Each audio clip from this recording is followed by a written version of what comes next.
Ooh, welcome back to UFC Roundup. Sometimes our little beat, Michael, it just hits different. It's hitting good today. It We is. had an epic, crazy, strange, controversial, yet again weekend in Abu Dhabi. 294 is in the books. There's a lot to talk about, dude. There's a lot to talk about.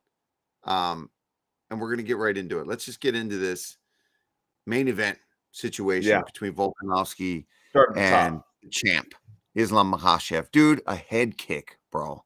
A head kick KO, Michael. Listen, I want to say, first of all, credit to Islam for also taking this fight, but big credit to Volkanovski. We're talking about him at the end of the show as well and kind of what he's going through now, where he's at now. But dude, Islam is really quickly just overtaking, in my opinion, the legacy of Khabib Nurmagomedov, because this guy is doing things like beating Volkanovski twice now with that head kick.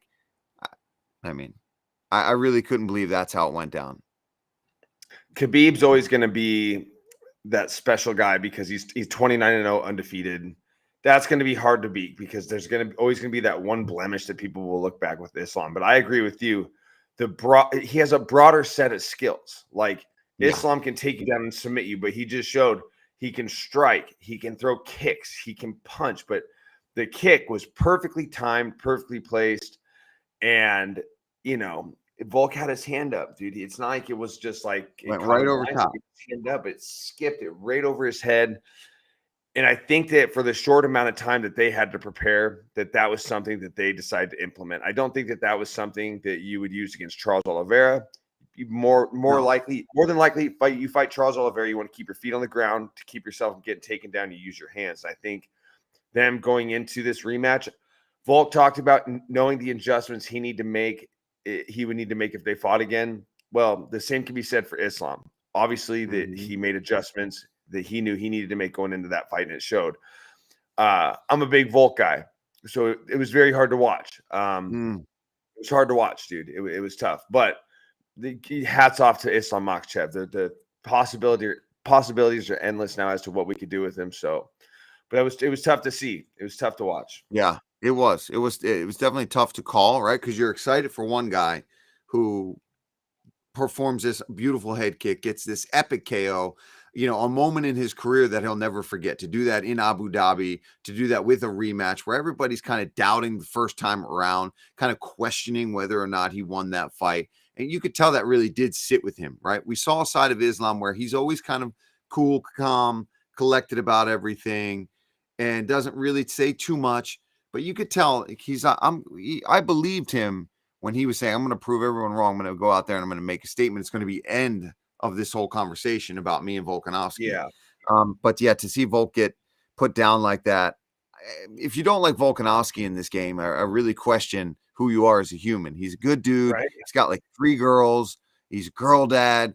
He's this short, stocky, just badass dude that's always game for everything. So to see him get put down was tough. And I hope that he takes the time necessary to really go hang out with the family, address some issues of things that are maybe bothering. We're going to get into that later, but and the biggest thing before we move on, the biggest thing that I worry about is this the type of KO that changes his career, changes his trajectory going forward? Because Ilia Topuria is knocking on the door wanting to fight him in January in Toronto.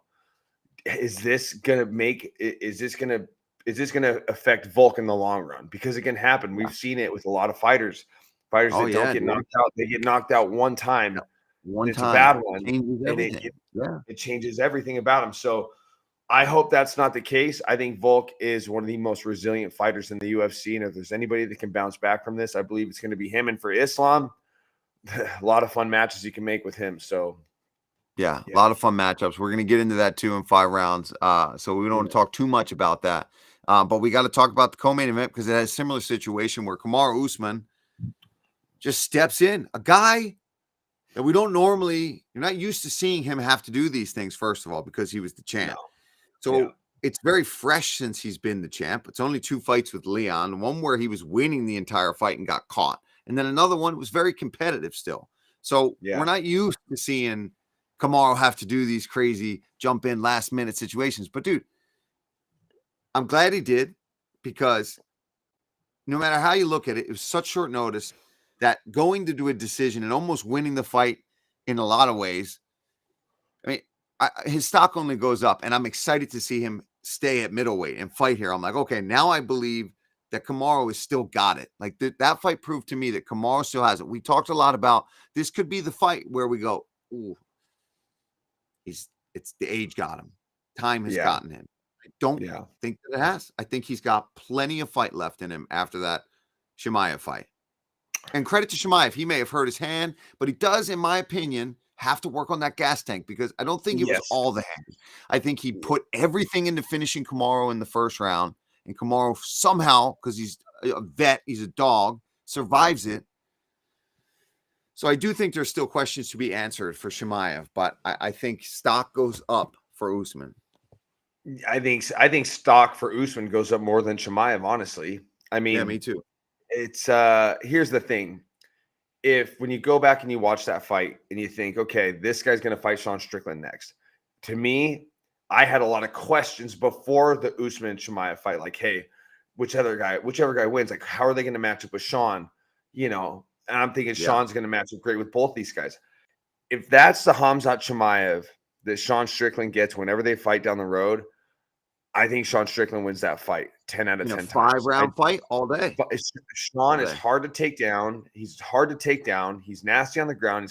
He's good with his boxing. And if he starts to sense fatigue, it's like a shark seeing blood in the water. He's going to be all over you. So, could it have been Chimaev's hand? Yeah, it could have been maybe, but nonetheless, we don't know yet. Too. We don't know. We don't. I haven't heard any official thing about that injury. So it's not like there's a report of a break. It could have just been sore. And if that's the case, man, we're all sore, right? You got to find a way through that. Yeah. And this isn't the only fight where we've had questions about Chimaev's gas tank. Gilbert Burns fight. Granted, that was an absolute dog fight. That was blood and guts back and forth. But there's been a few fights where you question the gas tank. So Michael, let me ask you this. If it's 5 rounds, who wins that fight? Between Strickland and no, Usman Kamaru and Chimaev. If it's 5 round, who wins? 5 rounds with a full camp. I'm probably leaning Kamaru. Not even 5 rounds with a full camp. 5 rounds this past Saturday. I think even in the shape he's in that night, if that had been 5 rounds, I think Usman wins that fight even on 11 days notice. I think so too. I mean, and that's the thing too. The way it was going. Kamaru has so much experience in rounds 4 and 5 that would be Kamaru Usman territory. That is, the jab was landing, the straight punches were landing. It took him a little bit to find his range and get in a rhythm. I do agree. I think rounds 4 and 5, full camp, no full camp, whatever. If you're fighting Kamaru Usman in a 5-round fight, you're in trouble. There's a good chance you're going to lose the championship rounds, the rounds where he has spent so much time, where he's had his success as a champion. So I agree. I think that if that was a 5-round fight, I think they should have. I think they should have done it. I think going forward, they should do 5 round. They should do 5 round. If it's a number 1 contender fight on a co-main event of a pay-per-view, I think that they should do 5 rounders. And they could have. And Kamaru said to DC on the way out of the octagon, he's like, I fucked up. I messed up. He's like, they offered that for 5 rounds, and I took 3. No. Because he wanted to be smart. He's watching his gas tank. You can't blame him for going that way. But in hindsight, but guess what? Hindsight's always 20/20, right? He can't go back. That being said, Michael, is there anything else? I think we're going to touch on Johnny Walker quite a bit in 5 rounds, right? Yeah. Let's just get into 5 rounds. Let's just dive in. We got a lot to talk about.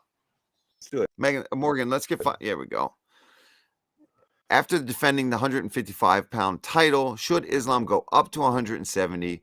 And who can stop them there? Michael, we've got a lot of opinions on this. I'll let you go first, being the welterweight. I say no. You haven't done enough. Like, you won the title against Charles. You defended it twice against one guy, against Volk, who's not in the weight class that's coming up. There's a laundry list of people at 155 pounds for Islam to fight. There's so many options. There's no reason to go up to 170. And the only reason why this is starting to gain traction is Islam slightly brings it up. He is a big 55-pounder, but it's Colby Covington. Colby Covington's coming out saying that if he beats Leon Edwards, he wants to fight Islam next. And if there's one thing we know about Colby, and I don't give a shit who sees this and who gets upset, he is always looking for the path of least resistance, the easiest fights. So if he beats Leon Edwards, who would he rather fight? Shavkat Rakhmonov, Bilal Muhammad, or Islam? He's going to take Islam because that's how that's starting to gain traction. So I think in order for any champion to have the right to go up and challenge or go down to challenge for another title, you have to have cleaned out a division like Volkanovski did, like Israel Adesanya did. Like, look at what they did before they got to, in Max. Like, they cleaned out their divisions until they got that opportunity. Islam, to me, he's not even scratching the surface yet. And for welterweight, that's the last thing that division needs is another. If Islam wins the title at 170, this division's already so log jammed. That's the last thing we need. We need movement. We need consistency. Like, we need movement in the welterweight division. So I say no, stay at 55. There's plenty of work to be done down there. I couldn't agree more. I think you got to fight Charles again. You got to fight Gaethje. We haven't seen you fight Poirier. You haven't fought Conor. I mean, there's a million dudes we could throw in there. He could be making tons of money at lightweight, just cementing his legacy. And then if he gets through that and he's made $1 bajillion and nothing else excites him anymore, then you go to welterweight and you challenge it. And 100% the UFC goes, all right, damn, dude, you've beaten everybody. But there's like you said, there's so many other fights I want to see first. I want to see him fight Charles again. I want to definitely see him try to hand at Gaethje. And those are the guys that you want to see on that list, because that's one of the things I saw people comparing. Oh, well, look, he hasn't, who has he fought in the top 5, the top 8 of the welterweight, the lightweight division yet, other than Volkanovski is not even granted, he's pound for pound one of the best guys in the absolute world, but he hasn't fought all the lightweights up there yet. There's plenty of contenders left. I'm in agreement with that. Round 2. I'll read this one. I feel like the biggest story coming out of the weekend has to be the Khamzat situation. Seems like the consensus is that he gassed out after round 1 again and needs another true test at 185 before stepping up to the champ. Paul, I'll let you take the reins on this. This is a good question, and this is what a lot of people are saying, and people are back and forth. Now, granted, the UFC is going to do what the UFC is going to do. Their marketing, their selling of stuff, they're making sure it's going to be an event everyone wants to see. They're the best at it. So if that ends up being what it's going to be, it's for reasons, beyond just who's next and all that. But I'd like to see him fight another fight before he fought Strickland. Yeah. But if he does fight Strickland, it's going to be so interesting, man, because they've trained together too. So Khamzat, he might go in there with this sense of, I know if I do this, I'm going to be able to finish him. And then Strickland, if he can last and it gets into those later rounds, it's definitely an intriguing fight. But I'd love to see him still fight Costa. But is that a fight we can even make anymore? If we can even count on Costa, that's the problem. And I feel for him. This is a situation where I kind of want to retract a little bit on what I said last week. I was pretty hard on the guy. You revealed the staff to the public, looking for the built-in excuse, whatever. Yeah. I don't think that was the right thing to do. It was a legit injury. I don't think he was looking for a way out of the fight, but I think that, he should have kept it a little more under wraps. And once he got pulled, then showed the world. I was a little hard on him. So Paulo Costa, I'm sure you don't watch Roundup, but if you do, I'm sorry. But I heard I did get to shake his hand this weekend. I did get to shake his hand. I saw him back at the hotel, man. And he's still got him, but he didn't punch me in the face. So he definitely didn't watch Roundup. I think Sean actually just came out and said he doesn't think Khamzat deserves the fight. And why would he? He beat a welterweight. He beat a former welterweight champ. He's got to get in there. He's got to beat a legit 85er. No disrespect to Jared Milcher. I know he's your boy. Yeah. GM3's the man. That's the only win at 185. No, and even Jared would admit that beating him does not get you a middleweight title shot. He's aware of where he is in the rankings, and that's the only fight we've seen it where it's like you beat the only legit guy at middleweight that you fought so far is Gerald, and then Usman, who's not really an 85er yet. No, If I'm playing matchmaker, here's what I'm doing, because here's kind of the problem. They just announced they're doing a fight in Saudi Arabia in March. Who do you think they want headlining that? Khamzat Chimaev. We don't see Khamzat Chimaev in the U.S. anymore, in other countries.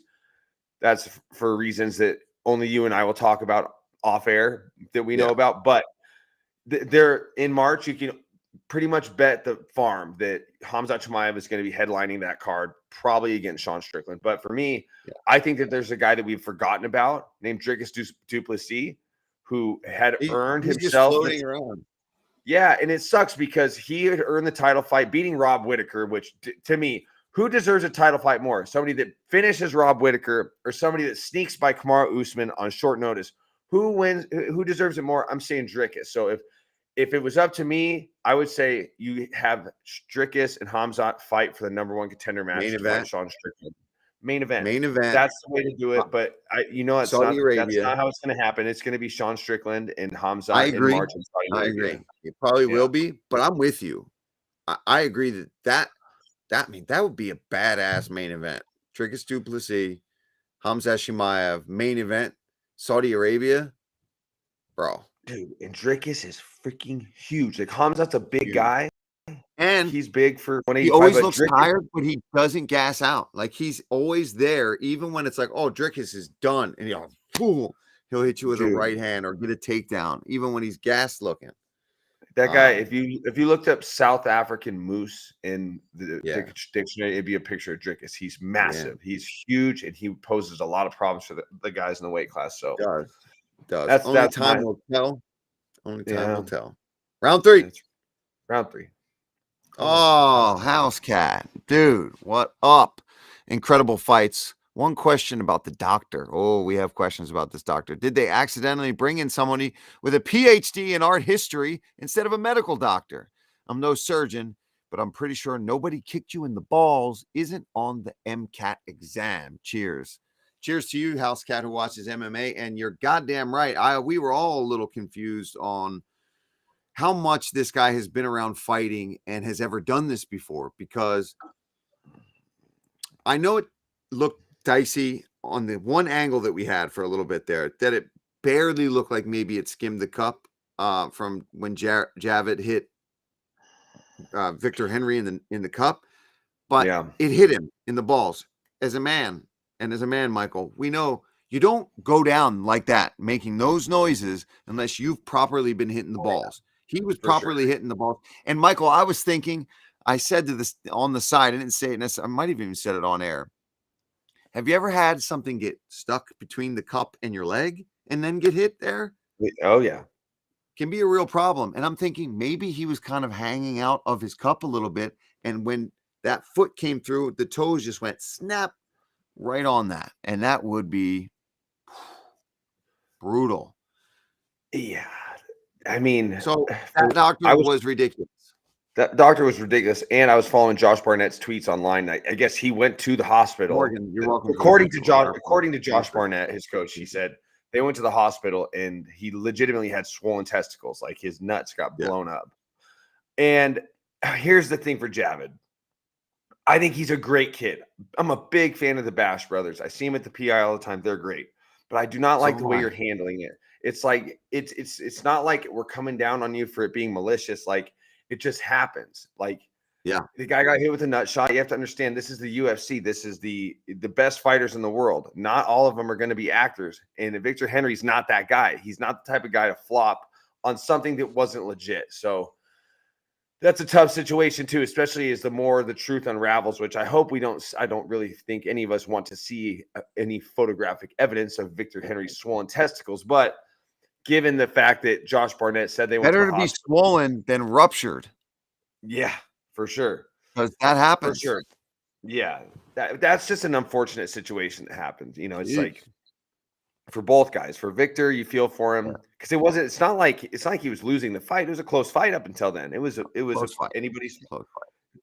Yeah, and then the Johnny Walker fight. The Johnny Walker fight was that one. Look, I don't feel too passionate about the Javid Victor Henry thing. I think it's just like, it kind of happens. But the Johnny Walker thing is effing absurd. It's so bad. Like, for one, you should bring in a translator with the doctor, because this guy is Brazilian. Okay. So you're going to ask him questions about his well-being, about him taking an illegal shot.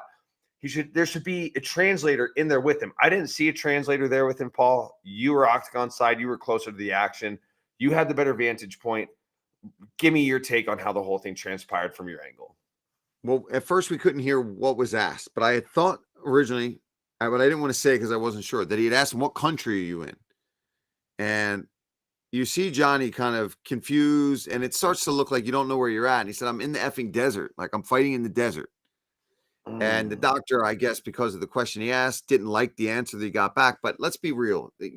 When you're the ringside physician, you've got to go in. There's a lot of adrenaline. There's a lot of chaos going on. These guys are confused, and we are getting hit in the head. Yeah. So you're not going to be answering, calculus questions when you're in there. No, not that that's an advanced question, but we're in the United Arab Emirates. You're not in, France. You're not in England. It's not America. What country? How about asking him, do you know where you're at? And he could answer freely, I'm in Abu Dhabi, is probably what it was said. Or, fighting in the UFC. Anything, you've got to give him a little bit of time to recover. That's all I'm going to say about that. The guy just got illegally kneed in the head. Bad too. That was nasty. The whole other topic is, why is it a no contest versus a DQ? Yeah. Like, there's so much about that, but that I'm not sure of it. To me, the thing that upsets me the most is, to me, we were robbed of not only a great fight, but to me, I had this pegged as like, this could be the title eliminator to see who fights was on the fight. And now these guys are in limbo. Yuri and Alex Pereira, and now they're in limbo. Now they're going to have to go through another training camp. I feel for Johnny Walker. I just think in that type of situation, you have to bring in the translator. You got to bring in a translator. If the ref has to ask you about a foul, where you're at, how many fingers or anything, you got to bring a translator with you to at least give Johnny a better chance. Honestly, if I was in his situation, he asked what country I was in, I would have probably said Abu Dhabi, which would be wrong, and I would be out of the fight. I wouldn't think to say UAE in the heat of a fight. Like, I'm sorry, in Mr. Kraus class in geography my freshman year, I got like a D. So my geography is not the best, but that's tough, man. That's tough. That's just there's nothing worse when you have a stacked card and a lot of it gets botched. Weird stuff happens. Weird shit happening, and it all revolves around refs. I can't stand it. It's tough. It's frustrating. Next round. Round four. Felder Paul and Mike Mav 22. Which fighter? Oh, this is great. Which fighter on the current roster do you think would have a chance to pull Taylor Swift and get millions of Swifties to tune into the UFC? Well, man, let me tell you, John DeFulton, we spent about 20 minutes discussing this before we started the show, and I still don't have a concrete answer. It's a tough one. Yeah. I mean, I'm looking at my phone because I've asked multiple people this question. Zach Candido, our esteemed boss, basically, and head producer. Morgan, what's his official title? I don't know his official title. It's very fancy now, though. It's very fancy. So we said Carlos Alberg, big handsome Kiwi. I mean, should be able to maybe. Is he interesting enough, though? That's the other thing, right? I feel like it's got to be. Kelsey's fun, right? You see how he kind of can make her laugh. He's a goofball. He's doing all these commercials. He's pretty famous. So it's got to be somebody pretty famous, right? We've got to admit, it can't just be that they're a good fighter. They've got to have something. Do you have any? Who you got?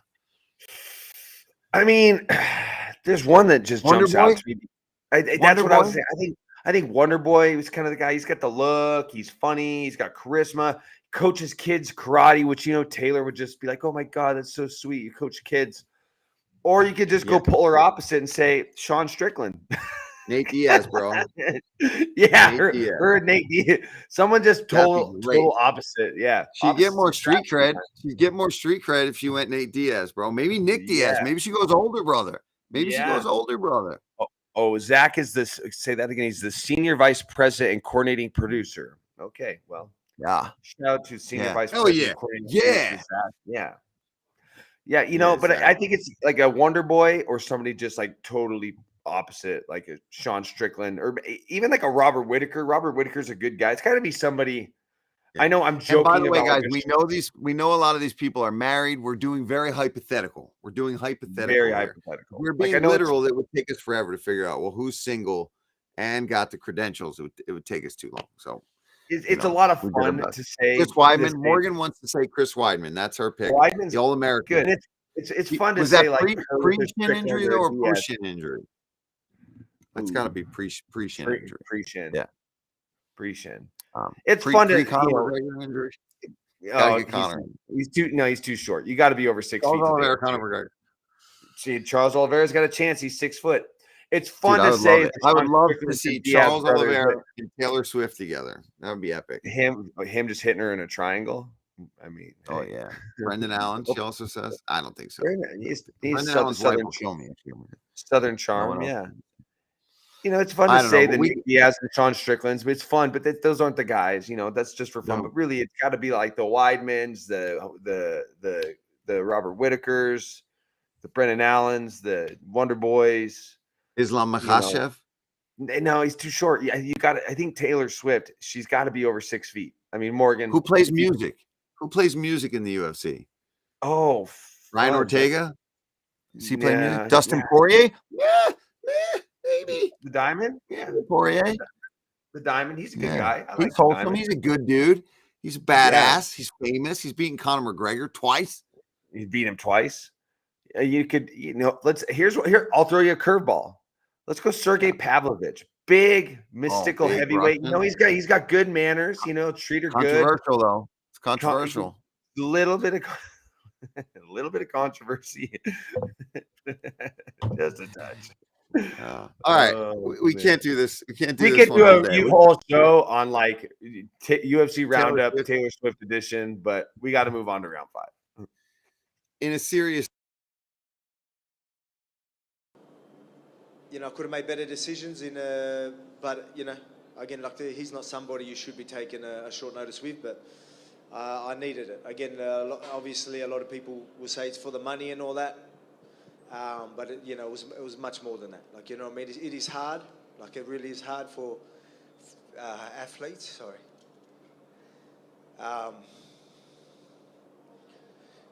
I never thought I'd struggle with it, but I mean, like, for some reason, when I wasn't fighting or in camp, I was just doing my head in. I mean, I needed a fight, and then this opportunity come up, and I'll be honest, I wasn't training as much as I should have, but I thought I had to, I had to do it. I had to take it. I thought it would be, I'm telling myself it's meant to be. Obviously, I was struggling a little bit, not fighting, doing my head in. I don't know how. Everything's fine. I've got a beautiful family, but I don't know. I think you just need to keep busy. So that's why I just ask the UFC to just keep me busy, because I need to be keeping busy. I need to be in camp. Otherwise, I'm going to do my head in. So that's I'll leave it at that. dude. That's heavy. That's heavy. That's heavy. When I saw this, we were just kind of hanging out after the event for a little bit, and we were playing that back and watching the press conference. We watched Dana talk, we watched him talk, we watched Islam talk, but that just struck a chord with me so much because we've been there, right? And for the fans at home to get an insight into the minds of the men and women that do this for a living, like those in between times can be so tough for fighters to not have that goal. You live your whole life when you're trying to be a professional athlete or fighter of what's the task at hand. So even a guy at his level, with his amount of money in the bank, credentials, pound for pound list, he still doesn't even know how to deal with himself when he doesn't have the next thing. And to see him getting emotional, clearly the head kick has him a little bit, I don't want to say concussed. I don't want to put words out there but obviously when you get head kicked TKO, you've got a concussion, right? We're not going to be that naive about the sport. For sure. And to see him doing that, and I've felt that before after fights where you can't get control of your emotions because of the fight. And I just felt for Volk, he dared to be great. And sometimes it doesn't work. And he let it all hang out there in the fight and in the post-fight presser. So just, I hope all the fans that watch this, before you say anything, just, respect these guys. Respect what these people are putting their bodies and their minds through on a day-to-day basis. It sucks sometimes. It's the downtime. The downtime can eat you alive. You feel, for myself, I've had long layoffs from injuries and things of that sort. And I feel like myself. I feel at my best mentally and spiritually when I'm training for a fight, because it's what we are. Yeah. We're fighters. We're fighters through and through. When we've been in this long enough, Paul, you've been in the game for 20 plus years in martial arts. I've been in the game for 20 years martial arts. Same, people that have put their time in. I feel like myself. I'm at peace with myself when I'm preparing for a fight. I feel normal. Life makes sense. Yeah. But it's the time in between when you start to get in your own head, and it's just hard to deal with. And for a guy like Volkanovski, for him to be as open as he was about his struggles, not, with inactivity and the emotion he showed, it should make you be a fan of him more. For him to be that open and honest with us about that. And really, for a lot of us fighters, kind of like, it struck a note with us. It struck a note with me, struck a note with you. Yeah. And a lot of people got to realize, man, there's a lot more to the 15 to 25 minutes you see inside the octagon. There's a lot more to us and the things that we go through. And for the good fans out there that give us the respect that we deserve, we love you. And the fans that talk crap, get bent. Get bent. Get bent. Like all the people that do the sport, and we're not, nobody's asking for sympathy or anything. Just one thing to consider when you want to rip them, or any athlete really, especially football players too. My God, they're brutal, even more, especially Philly fans. Each one of these fights, each one of the games for these guys, like, we live with that post. Oh, that's done and over for most people, but like, that fight has now lived. You're living with what you went through in that one. Whether it was an easy one, okay, you're still living with that. You're living with that training camp. But yeah, so just respect him, and respect Islam as well. By the way, guys, in the post fight, was even concerned for Alex fighting in January, not thinking that he should do it. He should take the time. He should heal up. Just constantly reminding everyone of what a great champion he is at 145. But so shout out to both guys being classy after that fight, and for sure. Just a great main event. Ended epically. 294 in the books. We'll see you guys soon. When's the next pay-per-view? The next pay-per-view is November 18th. Oh, November 11th. So we'll see you guys soon. See you before Madison Square Garden, New York, East Coast. Let's go. Are you going? I don't know. You don't know? You? I might. Thinking about it. If you're not working, maybe we'll see you there. Maybe we'll see each other there. Deal.